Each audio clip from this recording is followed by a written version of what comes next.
तस्मै श्री ವಿದೇಹಾಪದಿ ಕಾಲೋನಿ ಪ್ರಪಂಚ ಮುಮುಕ್ಷು ಜನಾಲಾಗಿ ಅಧ್ಯಾತ್ಮ ಚರ್ಚಾ ಕರೋನಿ ಬಹುಲೋಕ ಜಯ ಮೇಳವೀತಿ नमस्कार क्या ब्रह्म चैतन्य सद्गुरुनाथ महाराज की जय जय जय।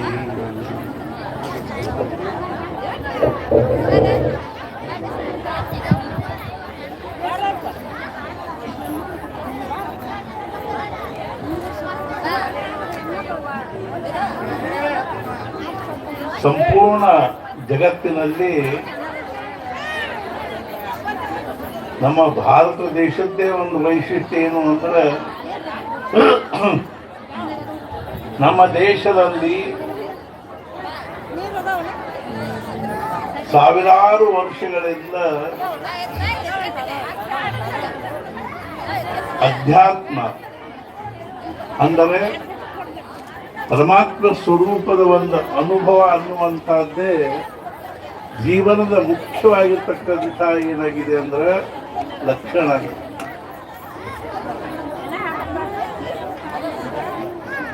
ಜೀವನದ ಒಂದು ಪರಮೋಚ್ಚ ಮೌಲ್ಯ ಏನು ಅಂದ್ರೆ ಅಧ್ಯಾತ್ಮದ ಅನುಭವ. ಅರ್ಥಾತ್ ಇದಕ್ಕೆ ನಾವು ಏನಂತೀವಿ ಅಂದ್ರೆ ಬ್ರಹ್ಮಾನುಭವ, ಆತ್ಮಾನುಭವ, ಸ್ವರೂಪಾನುಭವ. ಇದೇ ನಮ್ಮ ಜೀವನದ ಒಂದೇನು ಅಂದ್ರೆ ಪರಮೋಚ್ಚ ಮೌಲ್ಯದ ಇಂಥ ಒಂದು ಆಧ್ಯಾತ್ಮಿಕ ಅನುಭವವನ್ನು ಪಡ್ಕೊಂಡಿರ್ತಕ್ಕಂಥ ಯಾರಿಗೆ ನಾವು ಸಾಧುಗಳು, ಸತ್ಪುರುಷರು, ಸಂತರು, ಮಹಾತ್ಮರು, ಗುರುಗಳು, ಬ್ರಹ್ಮಜ್ಞಾನಿಗಳು, ಬ್ರಹ್ಮನಿಷ್ಠರು ಅಂತೀವೋ ಅವ್ರಿಗೊಂದು ದೊಡ್ಡ ಪರಂಪರೆನೇ ಇದೆ ನಮ್ಮ ದೇಶದಲ್ಲಿ. ಅಂಥ ಒಂದು ಸತ್ಪುರುಷದ ಒಂದು ದೊಡ್ಡ ಪರಂಪರೆ ಇದೆ. ದಯಮಾಡಿ ಎಲ್ಲ ತಾಯಂದಿರು ಶಾಂತಚಿತ್ತರಾಗಿ ಪರಮ ಪೂಜ್ಯರ ಆಶೀರ್ವಚನವನ್ನು ದಯಪಾಲಿಸುತ್ತಾ ಇದ್ದಾರೆ. ನಾವೆಲ್ಲರೂ ಆಲಿಸೋಣ. ದಯಮಾಡಿ ತಾಯಂದಿರು ಸುಮ್ಮನೆ ಇರಬೇಕು. ಈ ಒಂದು ಸತ್ಪುರುಷರ ಮಾಲಿಕೆಯಲ್ಲಿ, ಪರಂಪರೆಯಲ್ಲಿ ಎಂಥ ಸತ್ಪುರುಷರು ಆಗಿ ಹೋಗಿದ್ದಾರೆ ಅಂದರೆ, ನಾವು ಹೊರಗಿನಿಂದ ನೋಡಿದರೆ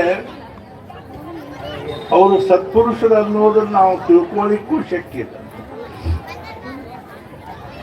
ನಾವು ಅವ್ರು ನೋಡೋದು ನಮ್ಮ ವ್ಯಾವಹಾರಿಕ ಬುದ್ಧಿಯಿಂದ ಅಥವಾ ನಮ್ಮ ಒಂದು ಪ್ರಾಪಂಚಿಕ ಬುದ್ಧಿಯಿಂದ, ಭಾವನೆಯಿಂದ, ದೇಹ ಬುದ್ಧಿಯಿಂದ ನೋಡ್ತೀವಿ. ಆದರೆ ಅವರು ದೇಹ ಭಾವದಲ್ಲಿ ಇರೋದೇ ಇಲ್ಲ. ದೇಹ ಭಾವದಿಂದ ಸತ್ತು ಆತ್ಮಭಾವದಲ್ಲಿರ್ತಾರೆ. ನಾವು ಆತ್ಮಭಾವದಿಂದ ಸತ್ತು ದೇಹ ಭಾವದಲ್ಲಿರ್ತೀವಿ. 24 ಗಂಟೆನೂ ನಾವು ದೇಹ ಭಾವದಲ್ಲಿರ್ತೀವಿ. ದೇಹಾತ್ಮ ಬುದ್ಧಿಯಿಂದ ಅಂದರೆ ಈ ದೇಹನ ನಾನು, ಈ ದೇಹಕ್ಕೆ ಸಂಬಂಧಪಟ್ಟದ್ದೆಲ್ಲ ನಂದು. ಈ ದೃಷ್ಟಿಯಿಂದ ನಾವು ಮನುಷ್ಯ ಮಾತ್ರದಲ್ಲಿ 2 ಪ್ರಕಾರಗಳಲ್ಲಿ ಹೇಳಬಹುದು. ಒಂದೇನು ಅಂದ್ರೆ ಜ್ಞಾನಿಗಳು, ಇನ್ನೊಂದೇನು ಅಂದ್ರೆ ಅಜ್ಞಾನಿಗಳು. ಜ್ಞಾನಿಗಳು ಅಂತ ಯಾರಿಗೆ ಅಂತಾರೆ ಅಂದರೆ, ಯಾರು ನಿರಂತರವಾಗಿ ತಮ್ಮ ಅಂತಃಕರಣದಲ್ಲಿರ್ತಕ್ಕಂತಹ ಯಾವ ಒಂದು ಆತ್ಮ ಚೈತನ್ಯದನ್ನು, ಯಾವುದನ್ನು ನಾವು ಬ್ರಹ್ಮ ಅಂತೀವಿ, ಯಾವುದನ್ನು ನಾವು ಪರಮಾತ್ಮ ಅಂತೀವಿ, ಆ ಭಾವದಲ್ಲಿದ್ದು ಈ ದೇಹ ಭಾವದಿಂದ ಸಂಪೂರ್ಣವಾಗಿ ಬೇರೆಯಾಗಿರ್ತಾರೆ. ಆ ದೇಹವನ್ನು ಪ್ರಾರಬ್ಧಕ್ಕೆ ಒಪ್ಪಿಸಿಬಿಟ್ಟಿರ್ತಾರೆ. ಸೋಪು ಪ್ರಾರಬ್ಧಾಯ ಸಮರ್ಪಿತ. ಆ ದೇಹವನ್ನು ಪ್ರಾರಬ್ಧಕ್ಕೆ ಒಪ್ಪಿಸಿ ಅದು ಸುಖನೋ, ದುಃಖನೋ, ಅನುಕೂಲೋ, ಪ್ರತಿಕೂಲೋ ಏನಾದರೂ ಅನುಭವಿಸ್ತಿರುವಂತ ಅದರ ಪಾಡಿಗೆ ಅದನ್ನು ಬಿಟ್ಟು ತಾವು ನಿರಂತರವಾಗಿ ಆತ್ಮಭಾವದಲ್ಲಿರ್ತಕ್ಕಂಥವರಿಗೆ ಆತ್ಮನಿಷ್ಠರು, ಸತ್ಪುರುಷರು ಅಂತ. ಅವ್ರ ದೇಹ ಭಾವದಿಂದ ಸತ್ತು ಹೋಗಿರ್ತಾರೆ. ಒಂದ್ ಕಡೆಗೆ ಹೇಳಿದ್ದಾರೆ, ಜಬ್ ಸೆ ಸುನಾ ಹೈ मौत ही का नाम जिंदगी, जब से सुना है मौत ही का नाम जिंदगी, सर पे लपेट कर कफन को कातिल के खोज में घूम रहे. ನಮಗೆ ಯಾವಾಗ ಕೇಳಿದ್ವಿ, ಯಾವಾಗ ನಮಗೆ ಅನಿಸ್ತು, ತಿಳ್ಕೊಂಡಿವಿ ಏನು ಅಂದ್ರೆ ಸಾಯೋದಕ್ಕೆ ಜೀವನ ಅಂತಾರೆ ಅಂತ ನಾವು ಯಾವಾಗ ತಿಳ್ಕೊಂಡಿವಿ, ಆವಾಗಿನಿಂದ ನಾವು ಏನು ಮಾಡಿದ್ವಿ ಅಂದರೆ ಹೆಣಕ್ಕೆ ಸುತ್ತು ಅರ್ಬಿ ತಲೆ ಸುತ್ತಕೊಂಡು ಖೂನ್ ಮಾಡೋರನ್ನ ಹುಡುಕಲಿಕ್ಕೆ ಹತ್ತೀವಿ ಅಂತ.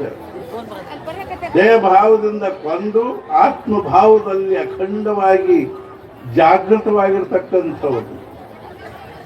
ಅವ್ರ ದೇಹ ಭಾವದಿಂದ ಹೆಂಗಾದ್ರೂ ಇರ್ಕೊಳ್ಳೋದು. ವಟುರ್ವಾ ಗೇಹೀವಾ ಯತಿರಪಿ ಜಟೀವಾ ತದಿತರೋ ನರೋ ವಾ ಯಃ ಕಶ್ಚಿತ್ ಭವತು ಭವಚಿಂತೇನ ಭವತಿ ಯದೀಯಂ ಹೃತ್ಪದ್ಮಂ ಯದಿ ಭವದಧೀನಂ ತವ ವಿಭೋ ತದೀಯಸ್ತ್ವಂ ಶಂಭೋ ಭವಸಿ ಭವಭಾರಂಚ ವಹಸಿ. ಏನಾದರೂ ಆಗಿರುವಲ್ವ, ಬ್ರಹ್ಮಚಾರಿ ಆಗಿರಲಿ, ಗೃಹಸ್ಥ ಆಗಿರಲಿ, ಸನ್ಯಾಸಿ ಆಗಿರಲಿ, ಅಥವಾ ಭಕ್ತೇನೋ ವಾನಪ್ರಸ್ಥಾಶ್ರಮಿ ಆಗಿರಲಿ, ಯಾರ ಅಂತಃಕರಣ ನಿರಂತರವಾಗಿ ಆ ಭಗವಂತನ ಸ್ಮರಣೆಯಲ್ಲಿ ಭಗವದ್ ಭಾವದಲ್ಲಿ ಇರ್ತದನೋ ಅವರು ನಿಜವಾಗಿಯೂ ಏನು ಅಂದ್ರೆ ಸಾಧು ಸತ್ಪುರುಷರು ಅಂತ ಹೇಳಿ. ಒಬ್ಬರು ಸನ್ಯಾಸಿಗಳಿರ್ಬೋದು, ಒಬ್ರು ಮತ್ತೊಂದಿರ್ಬೋದು, ಒಬ್ರು ಮತ್ತೊಂದಿರ್ಬೋದು, ಒಬ್ರು ಹುಚ್ಚರಂಗಿರ್ಬೋದು, ಹೆಂಗೆಂಗೋ ಇರ್ಬೋದು ಹೊರಗಿನಿಂದ. ಆದರೆ ಸಮಾಜಕ್ಕೆ ಅವನು ತಿಳ್ಕೊಳ್ಳಿಕ್ಕೆ ಬಹಳ ದಿವಸ ಬೇಕಾಗ್ತದೆ. ನಾವು ಯಾವ ಬ್ರಹ್ಮಚೈತನ್ಯ ಮಹಾರಾಜರು ಅಂತ ಹೇಳ್ತೀವಿ, ಆ ಬ್ರಹ್ಮಚೈತನ್ಯ ಮಹಾರಾಜರು ಗುರುಗಳು, ಅವ್ರಿಗೂ ಸಮಾಜ ಏನಂತಿತ್ತು ಅಂದ್ರೆ ಹುಚ್ಚ ತುಕ್ಯ ಅಂತ. ಅವ್ರ ಹೆಸರು ತುಕಾರಾಮ್ ಚೈತನ್ಯ. ಆದ್ರೆ ಅವ್ರ ವೇಷಭೂಷ, ಅವ್ರ ಆಹಾರ, ಅವ್ರ ಒಂದು ವರ್ತನೆ ನೋಡಿದ್ರೆ ಹುಚ್ಚರಂಗ ಅನಿಸ್ತು. ಹಗ್ಗಕ್ಕೆ ಒಂದು ಅರ್ವಿ ಸುತ್ತಕೊಂಡಿರ್ಬೇಕು, ಕೈಯಾಗ ಹಸಿರು ಬಳಿ ಹಾಕ್ಕೊಂಡಿರ್ಬೇಕು, ಒಳಾಗ ಶಿಲ್ಪಿ ಮಾಲಿ, ಕೈಯಾಗ ಯಾವಾಗಲೂ ಒಂದು ಚಿಲಿಮಿ, ಜೊತೆಗೆ ಎರಡು ನಾಯಿ ಮರಿ. ಎಲ್ಲಾದ್ರೂ ಕುರುಬರು ಮನೆ ಕಟ್ಟಿ ಮೇಲೆ ಕೂತ್ಕೊಂಡು, ಜೈನರ ಮನೆ ಕಟ್ಟಿ ಮೇಲೆ ಕೂತ್ಕೊಂಡು, ದನ ಕಾಯುವ ಹುಡುಗರ ಜೊತೆಗೂ ರೊಟ್ಟಿ ಉಳ್ಳಾಗಡ್ಡಿ ತಿನ್ಕೋತ ಕೂತಿರ್ಬೇಕು. ಯಾರಿ ನಾವು ಅನಂತ ಕೋಟಿ ಬ್ರಹ್ಮಾಂಡ ನಾಯಕ ರಾಜಾಧಿರಾಜ ಸಚ್ಚಿದಾನಂದ ಸದ್ಗುರು ಶ್ರೀ ಬ್ರಹ್ಮ ಚೈತನ್ಯ ಮಹಾರಾಜ್ ಅಂತ ಹೇಳ್ತೀವೋ, ಅವರು ಸಣ್ಣವರಿದ್ದಾಗ, ಬರೀ 14 ವರ್ಷದವರಿದ್ದಾಗ ಅವರಿಗೆ ಶರಣ ಹೋಗಿ ಮೊದಲೇ ದಿವಸ ಭೇಟಿ ಆದ ಕೂಡಲೇ, ಅರ್ಥಾತ್ ಹುಚ್ಚ ತುಕ್ಯ ಅಂತ ಯಾರಿಗೆ ಅಂತಿದ್ರು, ತುಕಾರಾಮ್ ಚೈತನ್ಯ. ಆ ತುಕಾರಾಮ್ ಬೇರೆ ಸಂತ, ಇವರು ಬೇರೆ. ಇವರು ಹೆಳೆಗಾಂವ್ ಅನ್ನೋ ಊರಾಗಿತ್ತು. ಅವ್ರ ಮೊದಲೇ ಶಬ್ದ ಏನು ಅಂದ್ರೆ ನಾನು ಫೋನ್ ಮಾಡ್ತೀನಿ ಅಂತ. ನೋಡ್ರಿ, ಗುರು ಶಿಷ್ಯರ ಮೊದಲನೇ ಸಂವಾದ. ಅವಾಗ ಇವರಂದ್ರು ನಾನು ನಿಮಗೆ ಜೀವ ಕೊಡ್ತೀನಿ. 9 ತಿಂಗಳು ಅವ್ರ ಹತ್ತಿರಿದ್ರು. ಅವ್ರ ಕೊನೆಗೆ ಅವ್ರಿಗೆ ಆಶೀರ್ವಾದ ಮಾಡಿ ಹೇಳಿದ್ರು, ನಾನು ನಿನಗೆ ಬ್ರಹ್ಮಜ್ಞಾನ ಕೊಡ್ತಾ ಇದ್ದೀನಿ, ಬ್ರಹ್ಮ ಚೈತನ್ಯ ಅಂತ ಹೆಸರಿಡ್ತೀನಿ. ಮುಂದೆ ಅವ್ರಿಗೆ ಹೇಳಿದ್ರು, ನೀನು ನಾಮಸ್ಮರಣೆ ಪ್ರಸಾದ ಹೆಂಗೋ ಹಂಗೆ ನಾವು ಇವತ್ತು ನೋಡ್ತೀವಿ. ಭಾಗವತದಲ್ಲಿ ಒಂದು ಭಿಕ್ಷು ಗೀತ ಅಂತ ಬರ್ತದೆ. ಕೃಷ್ಣ ಮತ್ತು ಉದ್ಧವರ ಸಂವಾದ. ಉಜ್ಜಯಿನಿ ಒಳಗೆ ಒಬ್ಬ ಬ್ರಾಹ್ಮಣ, ಅತ್ಯಂತ ಜಿಪುಣಿದ್ದ, ಶ್ರೀಮಂತಿದ್ದ, ಸಾಕಷ್ಟು ಮನೆಯಾಗಿನ ಮಂದಿ ಪರಿವಾರದವ್ರು ಸೇರಿ ಅವನು ಹೊರಗೆ ಹಾಕಿದ್ರು. ಅವನು ಹಿಂಗ ಭಿಕ್ಷಾ ಬೇಡ್ಕೊತ ಹೊಂಟ. ನಮಗ ಭೂಮಿಕಾ ಅರ್ಥ ಆಗುವುದಲ್ರಿ. ದಿ ಓನ್ಲಿ ರೆವಲ್ಯೂಷನ್ ಇದು ಇನ್ನರ್ ರೆವಲ್ಯೂಷನ್. ಅಂತರಂಗದಲ್ಲಿ ಕ್ರಾಂತಿ ಆತಂದ್ರೆ ಜೀವನದ ಸ್ವರೂಪನ ಬರ್ತಾರೆ. ಅವನು ಆ ಭಿಕ್ಷುನು ಅವನು ಸಹಿತ ಭಿಕ್ಷಾ ಬೇಡ್ಕೊತ ಅಡ್ಡಾಡ್ಲಿಕ್ಕೆ ಹತ್ತಾನ. ಹುಡುಗರು ಅವನ ಭಿಕ್ಷಾದ ಮಣ್ಣು ಹಾಕಬೇಕು, ಮತ್ತೇನಾದ್ರು ಹುಳ ಹುಪ್ಪಡಿ ಹಾಕಬೇಕು. ಅವನದು ಏನೂ ಪ್ರತಿಕ್ರಿಯೆ ಇಲ್ಲ. ಈಗ ನಾವು ಈ ಬರೋ ಮುಂದೆ ಅಲ್ಲಿ ಮಾತಾಡ್ಲಿಕ್ಕೆ ಹತ್ತಿತ್ತು. ನಾವು ಪ್ರತಿಕ್ರಿಯೆ ಶೂನ್ಯ ಆದ್ವಿ ಅಂದ್ರೆ ಸತ್ಪುರುಷರಾದ್ರೆ ಇದು ಬೇಕಿಲ್ಲ, ಇದು ಬ್ಯಾಡ್ ಇಲ್ಲ, ಇದು ಚಲೋ ಇಲ್ಲ, ಇದು ಕೆಟ್ಟಿಲ್ಲ. ಈ ಪ್ರತಿಕ್ರಿಯೆ ಏನದನೋ ಇದ ಏನದ ಅಂದ್ರೆ ನಮ್ಮನ್ನ ಈ ಅಜ್ಞಾನದೊಳಗಿತ್ತು. 24 ತಾಸು ದೇಹ ಭಾವದಲ್ಲಿ ಇದ್ದುಕೊಂಡು ನಾನು ಅವನಿದ್ದೀನಿ, ನಾನು ಇವನಿದ್ದೀನಿ, ನಾ ಹಂಗಿದ್ದೀನಿ, ನಾ ಹಿಂಗಿದ್ದೀನಿ ಅನ್ನೋದ ಖರೆ ಹುಚ್ಚತನ ಆಯ್ತು. ಈರಪ್ಪನ ಜೀವನದಲ್ಲಿ ಎಂಥ ಒಂದು ಕ್ರಾಂತಿ ಆತ್ಮ. ಸುಮ್ಮನೆ ಹೊಲದಲ್ಲಿ ಆ ಯಾತ ಹೊಡ್ಕೋತ ಇದ್ದ ಮನುಷ್ಯ ಅತಿ ಜಬರ್ದಸ್ತ್ ಗಟ್ಟಿಮುಟ್ಟೆ. ಏನೋ ಸತ್ಪುರುಷ ಒಬ್ಬ ಸಾಧುವಿನ ಸಹವಾಸದ ಜೀವನದಲ್ಲಿ ಕ್ರಾಂತಿ ಆಯ್ತು. ವಿಚಾರ ಮಾಡೋ ದಿಶಾ ಬದಲ, ಡೈರೆಕ್ಷನ್ ಆಫ್ ಥಿಂಕಿಂಗ್. ಅಂತರಂಗದ ಪ್ರಪಂಚದ ಸಹವಾಸ ಅಂತ ತಿಳ್ಕೊಂಡು ಅವನ ಅಂತರ್ಮುಖನಾಗಿ ಏಕನಿಷ್ಠ ಆಗಿಬಿಟ್ಟು. ಆ ಭಿಕ್ಷುನು ಸಹಿತ ಭಾಗವತದಲ್ಲಿ ಅವನು ಪ್ರತಿಕ್ರಿಯೆ ಶೂನ್ಯ ಆಗಿಬಿಟ್ಟು. ಎಷ್ಟು ಮಂದಿ ಇಂಥ ಸಾಧು ಸತ್ಪುರುಷರು ನಾವು ನೋಡ್ತೀವಿ. ವಿಜಾಪುರದಲ್ಲಿ ಶಾನುಂಗ ಮತ್ತು ಶಾನುಂಗಿ ಅಂತ ಇಬ್ಬರು ಮುಸಲ್ಮಾನ್ ಅಣ್ಣ ತಂಗಿ, ಅವರು ಸಹಿತ ಸಾಧುಗಳೇ, ಇಬ್ಬರು ಬತ್ತಲೇ ಇರ್ತೀವಿ. ಎಲ್ಲಿ ಬೇಕಲ್ಲಿ ಕೂತಿರ್ಬೇಕು, ಏನ್ ಬೇಕಲ್ಲಿ ತಿನ್ಬೇಕು, ಹೆಂಗ್ ಬೇಕು ಹಂಗಿರ್ಬೇಕು, ಎಲ್ಲಿ ಬೇಕಲ್ಲಿ ಮಲ್ಕೊಂಡು. ನಾವು ಹಂಗೆ ಮಾಡಿದ್ರೆ ನಡೀತದೇನ್ರಿ ಅಂದ್ರೆ ಹಂಗೆ ಮಾಡಿದ್ರೆ ಅಗ್ನಿ ನಡೀತದೆ. ಆದ್ರೆ ಸಮಾಜದ ಪ್ರತಿಕ್ರಿಯೆ ಅನುಭವಿಸ್ಬೇಕಾಗಿ ಅದನ್ನು ಅಷ್ಟು ಸ್ವೀಕಾರ ಮಾಡ್ಬೇಕಲ್ಲ. ಜನರು ಹೊಡೀಲಿ, ಬಡೀಲಿ, ತಿರಸ್ಕಾರ ಮಾಡಲಿ, ಭಿಕ್ಷಾ ಅಥವಾ ಊಟದಾಗ ಏನಾರೇ ಹಾಕ್ಲಿ, ಏನಾರೇ ತಿನ್ಬೇಕಾಗಿ ಬಂದ್ಲಿ, ಅವ್ರ ದೇಹ ಭಾವದಲ್ಲಿ ಇರುವುದೇ ಇಲ್ಲ. ನಾವು ಮಿನಿಟಿಗೆ ಏನಂತೀವಿ, ಇದು ಬೇಕು, ಇದು ಬೇಡ, ಇದು ಚಲೋ ಅದ, ಇದು ಕೆಟ್ಟದ, ಇದು ಚಳಿ ಅದ, ಇದು ಉಷ್ಣದ. ಈ ದ್ವಂದ್ವಾತೀತರಾಗದ ಹೊರತು ನಮಗೆ ಅಂತರ್ಮುಖ ಕಾಲಿಗೆ ಬರ. ಅರ್ಥಾತ್ ಅವ್ರಿಗೆ ಆಮೇಲೆ ತುಕಾಮಾಯಿ ಅನ್ಲಿಕ್ಕೆ ದೊಡ್ಡ ಅವ್ರದ್ದು ಅರ್ಥಾತ್ ಏನು ಮಠ ಆತು, ಮಂದಿರ ಆತು. ನಾವು ಒಂದು ದಿವಸ ಒಂದು ಟ್ರೈನ್ನಾಗ ಹೊಂಟಿದ್ವಿ, ಝೇಲಂ ಎಕ್ಸ್ಪ್ರೆಸ್ನಾಗ. ನಾವು ಇನ್ನೊಬ್ರು ಇದ್ದೀವಿ, ನಾವಿಬ್ರು ಕೂತಿದ್ವಿ. ರಾತ್ರಿ 12 ಹೊಡೆದ್ವಿ. ಒಬ್ಬವ ಹಂಗ ಹಿಂಗೆ ಕುರ್ಸಲ್ ಗಡ್ದವ, ಹುಚ್ಚರಂಗೆ ಕಾಣಿಸವ, ಒಂದು ಅರಬಿ ಗಂಟು ಹಿಂಗೆ ಹಿಡ್ಕೊಂಡು ಬಾಗಿಲಿಗೆ ಅನ್ಸ್ಕೊಂಡು ಕೂತಿದ್ದ. ಮುಂದೊಂದು ಸ್ಟೇಷನ್ ಬಂದ ಕೂಡಲೇ ಹುಡುಗರು ಆ ಬಾಗಲ ಬಡ್ಲಿಕ್ಕೆ ಹತ್ತು, ಬಾಗಲ ತೆಗೀಲಿಲ್ಲ. ಹತ್ತಲಿಂದ ಒಳಗೆ ಬಂದವ್ರ ಟಿಕೆಟ್ ಇಲ್ದನ ಪ್ರವಾಸ ಮಾಡ್ತೀವಿ ಮತ್ತು ಹಿಂಗೆ ಬಾಗ್ಲಾನು ತೆಗಿಂಗಿಲ್ಲ ಅಂತ ಬಾಗ್ಲ ತೆಗೆದು ಅವ್ರು ಕೆಳಗೆ ಮುಗಿಸ್ಬೇಕು. ನಾವು ನೋಡ್ಕೋತಾನೆ ಕೂತೀವಿ. ಕೆಳಗೆ ಬಿದ್ದ ಕೂಡಲೇ ಅವ ಅಲ್ಲ, अरे सालों ने मुझे नीचे फेंक दिया, देखूंगा कैसे गाड़ी जाएगी. ಗಾಡಿ ಹೆಂಗೆ ಹೋಗ್ತದೆ ನೋಡ್ತೀನಿ ನಾನು. ಎಲ್ಲಾರು ಅದಕ್ಕಂತೂ ಹುಚ್ಚದಾರ ತಲೆ ಕೆಟ್ಟದ ಹಂಗ ಹಿಂಗ. ಆಮೇಲೆ ಗಂಟು ಹಿಡ್ಕೊಂಡು ಅತ್ತ ಇತ್ತ ಅಡ್ಡಾಡ್ಕೊತ ಹೇಳಿಕತ್ತ, देखूंगा कैसे गाड़ी जाएगी. ಆಮೇಲೆ ಡ್ರೈವರು ಗಾರ್ಡು ತಮ್ಮ ಇದಕ್ಕೆ ಹೋದ್ರು. ಗಾರ್ಡ್ ಸೀಟಿ ಹೊಡೆದ, ಡ್ರೈವರ್ ಚಾಲು ಮಾಡ್ಲಿಕ್ಕೆ ಹೋದ, ಗಾಡಿನ ಅಳಗ್ಯಾರ. ಸ್ವಲ್ಪ ಹೊತ್ತಿಗೆ ಮತ್ತಿಬ್ರು ಒತ್ತಟ್ಟಿಗೆ ಬಂದ್ರು. ಅಲ್ಲೇ ನಮ್ಮ ತಬ್ಬಿ ಹತ್ರ ಬಂದ್ರು. ಗಾಡಿ ಯಾಕೆ ಶುರು ಮಾಡುವಲ್ರಿ, ಯಾಕೆ ನಡೆಸುವಲ್ರಿ ಅಂತ ಕೇಳಿ. ಗಾರ್ಡ್ ಡ್ರೈವರ್, ಹೌದ್ರಿ ಗಾಡಿ ಚಾಲು ಅದ, ಮುಂದೆ ಹೋಗೋದು ನಾ ಏನ್ ಮಾಡಿದ್ರು. ಇಬ್ಬರಿಗೂ ಆಶ್ಚರ್ಯ. ಇಲ್ಲಿಲ್ಲ ನಡೆಸ್ರಿ ಅಂತ ಹೇಳಿ ಮತ್ತೆ ಹತ್ಲ ಇತ್ತ ಹೋದ್ರು. ಮತ್ತು ಅಲ್ಲಿಗಾಡ್ಬಾರ್ದು, ಮತ್ತೆ ಬಂದ್ರು. ಅವಾಗ ಇವ ಅಡ್ಡಾಡ್ಲಿಕ್ಕೆ ಹತ್ತಿದ್ದ. ಹಮ್ ಭಿ ನೈ ಜಾಯಂಗೆ ಅವ್ರ ಗಾಡಿ ಭಿ ನೈ ಜಾಯಂಗೆ. ನಾವು ಹೋಗಂಗಿಲ್ಲ, ಗಾಡಿನೂ ಹೋಗಂಗಿಲ್ಲ. ಅವಾಗ ಡ್ರೈವರು ಮತ್ತು ಗಾರ್ಡ್ ಇಬ್ರು ಸಾಷ್ಟಾಂಗ ನಮಸ್ಕಾರ ಹಾಕ್ತೀವಿ.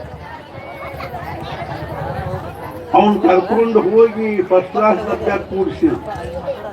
ಮತ್ತು ಅವನು ಮೊದಲು ಹೇಳಿದ್ರು, ಇಲ್ಲಿ ಎಷ್ಟು ಮಂದಿ ಯಾರಾದರೂ ಸಾಧುಗಳಿದ್ರೆ ಎಲ್ಲಾರು ಮಾಡಿ ಫಸ್ಟ್ ಕ್ಲಾಸ್ಗೆ. ನಾವು ಎದ್ದು ಹೋಗ್ಬಿಟ್ಟು ಯಾವ ಮಹಾರಾಜ್ ಹೇಳ್ತಿದ್ರು, ಯಾವ ಹುಟ್ಟಿನಾಗ ಎಂಥ ಹಾವು ಇರ್ತದೋ ಹೇಳಲಿಕ್ಕೆ ಬರಂಗಿಲ್ಲ, ಯಾರ ಅಂತಃಕರಣದೊಳಗೆ ಎಂಥ ಶಕ್ತಿ ಇರ್ತದೋ ಹೇಳಲಿಕ್ಕೆ ಬರಂಗಿಲ್ಲ. ಮಹಾರಾಜ್ ಹೇಳ್ತಿದ್ರು, ಸಾಮಾನ್ಯ ಜನರು ಮತ್ತು ಸತ್ಪುರುಷರು ದೇಹ ಬಿಡೋದ್ರಲ್ಲಿ ಬಹಳ ವ್ಯತ್ಯಾಸ. ಸಾಮಾನ್ಯ ಜನರು ನಮ್ಮಂಥವ್ರು ದೇಹ ಬಿಟ್ಟಿರೋದು ಮರುದಿವಸ 14ನೇ ದಿವಸ ನಮ್ಮನ್ನು ಯಾರು ನೆನಪು ಸಹಿತ ಮಾಡುವುದಿಲ್ಲ. ಉಂಡಿ ಹೊಡೆದ್ರು ಅಂದ್ರೆ ಮುಗೀತು ನಮ್ಮ ಕೆಲಸ. ಸತ್ಪುರುಷರ ಬಗ್ಗೆ ಹೇಳಬೇಕು, ಅವ್ರ ದೇಹದಿಂದ ಇರುವಾಗ ಏನು ಕೆಲಸ ಆಗ್ತದೋ ಅದಕ್ಕಿಂತ ವ್ಯಾಪಕವಾದ ಕೆಲಸ ಅವ್ರ ದೇಹ ಬಿಟ್ಟ ಮೇಲೆ. ಇವತ್ತು ನೋಡ್ರಿ, ಇವತ್ತು ಕಂಡವರೆಲ್ಲ ಅವಾಗ ಅವನ ಪಾಪ ಅವನ್ನ ಏನು ಮಾಡಿ ಸ್ಮಶಾನದಾಗ, ಅರ್ಥಾತ್ ಸ್ಮಶಾನದಾಗ ಕೂಡೋ ಪಾಳಿ ಬಂತು. ಏನ್ ಬೇಕಾದ ತಿನ್ಬೇಕಾಗಿ, ಏನೇನೋ ತಿನ್ಬೇಕಾಗಿ ಬಂತು. ಊರಾಗ ಭಿಕ್ಷಾ ಹಾಕಲಿಲ್ಲ, ಅಣ್ಣ ಕಂಬಕ್ಕೆ ಕಟ್ಟಿ ಗಿಡಕ್ಕೆ ಕಟ್ಟಿ ಹೊಡೆದ್ರು, ಮನ್ಯಾಗಿಂದ ಬಗ್ದು ಹೊರಗೆ ಹಾಕಿದ್ರು. ಏನು ಪ್ರತಿಕ್ರಿಯೆ, ನೋ ರೆಸ್ಪಾನ್ಸ್. ಆ ಚರಿತ್ರೆ ಓದಿ ಆಶ್ಚರ್ಯ. ಜೀವನದಲ್ಲಿ ಹೆಂಗ ಕ್ರಾಂತಿ ಆಗ್ತದೋ ಹೇಳಲಿಕ್ಕೆ ಬರಂಗಿಲ್ಲ. ಸಿದ್ಧಾರ್ಥ, ಭಗವಾನ್ ಬುದ್ಧ, ರಾಜಪುತ್ರ, ಮದುವೆ ಆಗಿರ್ತಕ್ಕಂಥ ಒಂದು ಮಗು ಇದ್ದದ್ದು ಬರೇ 4 ದೃಷ್ಟಿ ನೋಡಿದ. ಒಬ್ಬ ಜಡ್ಡಾದ ಮನುಷ್ಯನ ನೋಡಿದ, ಒಬ್ಬ ಮುದುಕನ್ ನೋಡಿದ, 3 ದೃಷ್ಟಿ ನೋಡಿದ. ಒಂದು ಹೆಣ ಹೊತ್ಕೊಂಡು ಹೋಗುದು ನೋಡಿದ. ಅವನ ಸಾರಥಿನ ಕೇಳಿದ, ಇದೆಲ್ಲ ಹಿಂಗ್ಯಾಕ? ಎಲ್ಲರಿಗೂ ಆಗ್ತದೆ, ಎಲ್ಲರಿಗೂ ಆಗ್ತದೆ, ಬ್ಯಾಡ ತೆಗಿ ಅಂತಂದು ತಿಳಿದು ಹೋಗ್ಬೇಕು. ಸ್ಮಶಾನದಲ್ಲಿ ನಾವು ದಿನ ಹೋಗಿ ಕೂಡ್ತೀವಿ, ನೋಡ್ತೀವಿ, ಸಾಯೋದನ್ನು ನೋಡ್ತೀವಿ. ಆದ್ರೆ ನಾವು ಮಾತ್ರ ಚಿರಂಜೀವಿ ಅಂತ ತಿಳ್ಕೊಂಡ್ವಿ. ಅಲ್ಲೇ ಕೂತ್ಕೊಂಡು ನಿಮ್ಮ ಇನ್ಸೂರೆನ್ಸ್ ಎಲ್ಲಿಗೆ ಬಂತ್ರಿ, ನಿಮ್ಮ ಇನ್ಸೂರೆನ್ಸ್ ಎಲ್ಲಿಗೆ ಬಂತು, ನಾಳೆ ಇಲ್ಲೇ ಬರೋದು, ಎಲ್ಲಿ ಹೋಗ್ಬೋದು ಇನ್ಸೂರೆನ್ಸ್.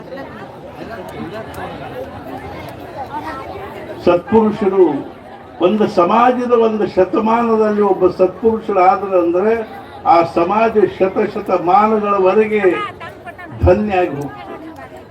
ಸಮಾಜ ಸುಧಾರಣೆ ಅನ್ನೋದು ಸತ್ಪುರುಷರಿಂದಲೇ ಶಕ್ಯದೆ, ಇಂಥವರಿಂದಲೇ ಶಕ್ಯದೆ ಹೊರತು ಅರ್ಥಾತ್ ಏನಂದ್ರೆ ರಾಜಕಾರಣಿಗಳಿಂದ ಆಗ್ಲಿಕ್ಕೆ ಶಕ್ಯ ಇಲ್ಲ. ಅಧಿಕಾರದಿಂದ ಸಮಾಜ ಸುಧಾರಿಸುವುದಿಲ್ಲ, ಸತ್ಪುರುಷರಿಂದ ಸಮಾಜ ಸುಧಾರಿಸ. ಇವತ್ತು ಇಷ್ಟೊಂದು ಜನ ನಾವೆಲ್ಲರೂ ಎಷ್ಟು ಪ್ರೀತಿಯಿಂದ, ಗೌರವದಿಂದ, ಪೂಜ್ಯ ಭಾವನೆಯಿಂದ ಇಲ್ಲಿ ಸೇರಿ, ಇವಾಗ ನೋಡ್ರಿ ಪ್ರಯಾಗದಲ್ಲಿ 10 ಕೋಟಿ ಜನ ಸೇರಿದೆ. ಇಡೀ ಜಗತ್ತೊಳಗೆಲ್ಲ ರೆಕಾರ್ಡ್ ಅದು. ಯಾಕೆ? ಅಲ್ಲಿ ಅಷ್ಟು ಜನ ಸಾಧು ಸತ್ಪುರುಷರು ಸೇರ್ಯಾರ, ಲಕ್ಷಾವಧಿ ಜನ ಸಾಧು ಸತ್ಪುರುಷರು ಸೇರ್ಯಾರ. ಇವತ್ತು ಯಾರು ಕೇಳಿದ್ರು ನಾವು ಪ್ರಯಾಗಕ್ಕೆ ಹೋಗ್ತೀವಿ, ಪ್ರಯಾಗಕ್ಕೆ ಹೋಗ್ತೀವಿ.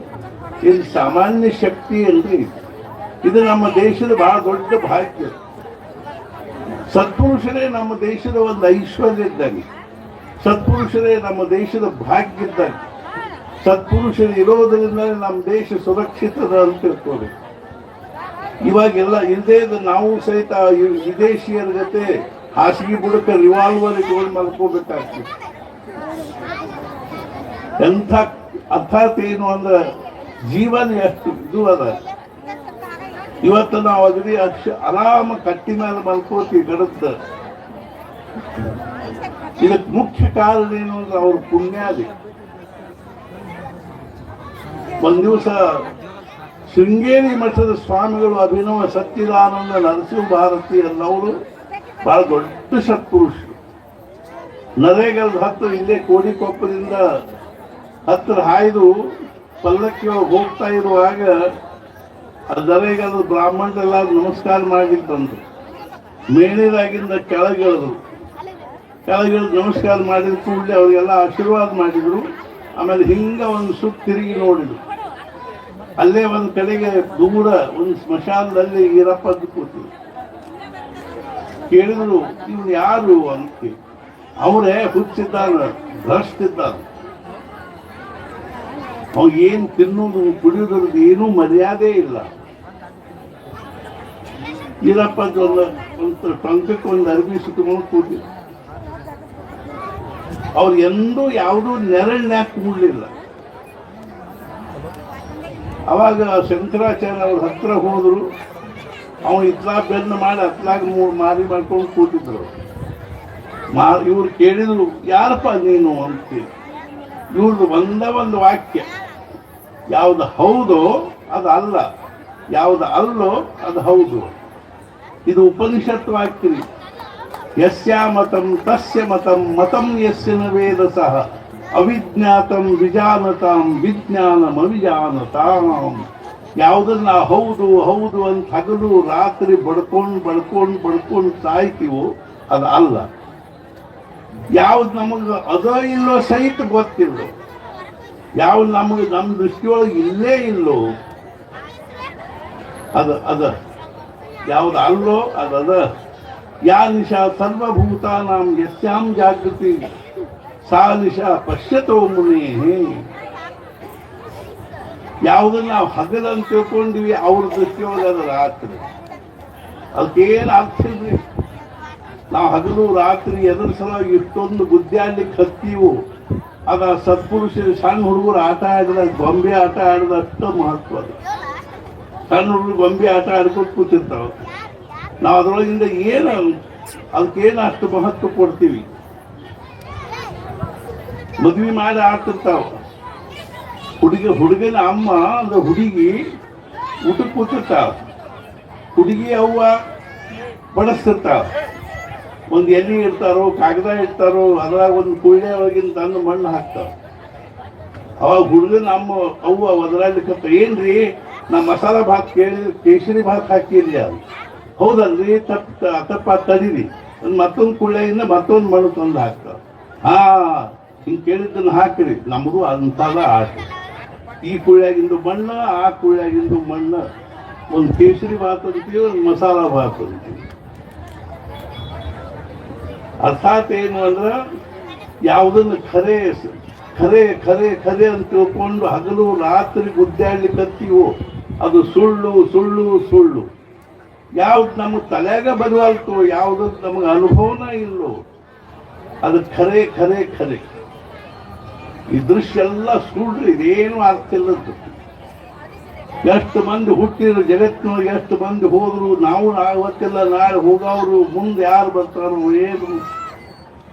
ಇವತ್ತಿದ್ದದ್ದು ನಾಳಿಲ್ಲ, ನಾಳಿದ್ದದ್ದು ನಾಡ್ದಿಲ್ಲ, ನಿನ್ನಿದ್ದದ್ದು ಇವತ್ತಿಲ್ಲ. ಆದರೂ ಎಷ್ಟನೇ ಪಡ್ಕೋತೀವಿ. ಆವಾಗ ಶಂಕರಾಚಾರ್ಯ ಬಂದು ಕೇಳಿ, ಯಾರಪ್ಪ ನೀನು, ಯಾವ್ದು ಹೌದೋ ಅದಲ್ಲ, ಯಾವ್ದು ಹೌದಂತ ನಾವು ಬಡ್ಕೊಂಡು ಗುದ್ದಾಡ್ತೀವೋ ಅದಲ್ಲ. ಅದಕ್ಕೆ ಏನೇನು ಅರ್ಥ ಇಲ್ಲ ಸತ್ಪುರುಷ ದೃಷ್ಟಿ. ಯಾವುದು ಅಲ್ವೋ ಅದು ಹೌದು, ಯಾವುದು ನಮ್ಗೆ ಅನುಭವಕ್ಕೆ ಬರುವಲ್ತೋ ಅದು ಹೌದು. ಬ್ರಹ್ಮ ಸತ್ಯಂ ಜಗನ್ಮಿಥ್ಯ. ಆವಾಗ ಸ್ವಾಮಿಗಳು ಬಂದು ತಿರುಗಿ ಅವ್ರಂದ್ರು, ಹುಚ್ಚ ಅವಲ್ಲ ನೀವಿದ್ದೀರಿ. ಅವನಿಗೆ ಹೆಂಡತಿ ಮಕ್ಕಳು ಹುಚ್ಚದ ಏನು ಇಲ್ಲ, ನಿಮಗ ಹೆಂಡತಿ ಮಕ್ಕಳು ಹುಚ್ಚದ. ಅವನಿಗೆ ಮನೆ ಮಾಲಿನ ಹುಚ್ಚದ ಏನು ಇಲ್ಲ, ನಿಮಗೆ ಮನೆ ಮಾಲಿನ ಹುಚ್ಚದ. ಅವನಿಗೆ ದುಡ್ಡು ಬೆಳ್ಳಿ ಬಂಗಾರ ವಸ್ತು ಅಡವಿ ಹುಚ್ಚದ ಏನು ಇಲ್ಲ, ನಿಮಗೆ ಹುಚ್ಚದ. ನಿಮಗೇನು ಅದನ್ನು ತಿನ್ಬೇಕು, ಇದನ್ನು ತಿನ್ಬೇಕು, ಪ್ಯಾಟ್ಯಾಗಿನ ತಿನ್ಬೇಕು, ಬೇಕರಿ ಒಳಗಿನ ತಿನ್ಬೇಕು ಅಂತೇನು ಹುಚ್ಚದನೋ ಅದು ಅವನಿಗಿಲ್ಲ. ಹುಚ್ಚ ಅವಲ್ಲ, ನೀವು ಅಂದ ಕೂಡ ಹುಚ್ಚಿನಪ್ಪ ಜಾಸ್ತಿ ಶುರುವಾದ. ನಾವು ಬಹಳ ಸಲ ಬಂದು ಹೋಗಿವಿ. ನಾವು ಪ್ರವಚನದ ಸಾಕಷ್ಟು ಕಡೆ ಹೇಳ್ತೀವಿ. ಇದು ನಿಜವಾಗಿಯೂ ಏನದ ಅಂದ್ರೆ ಒಂದು ಸಮಾಜದ ಭಾಗ್ಯನೇ, ನಮ್ಮ ದೇಶದ ಭಾಗ್ಯ. ಎಂಥೆಂಥ ವಿಚಿತ್ರ ಸಾಧು ಸತ್ಪುರುಷರಾಗಿ ಹೋಗ್ಯಾರೆ ಅಂದ್ರೆ, ನಾವು ಬಹಳ ಸಣ್ಣವರಿದ್ದಾಗ 16ನೇ ವರ್ಷಕ್ಕೆ ಮನೆ ಬಿಟ್ಟು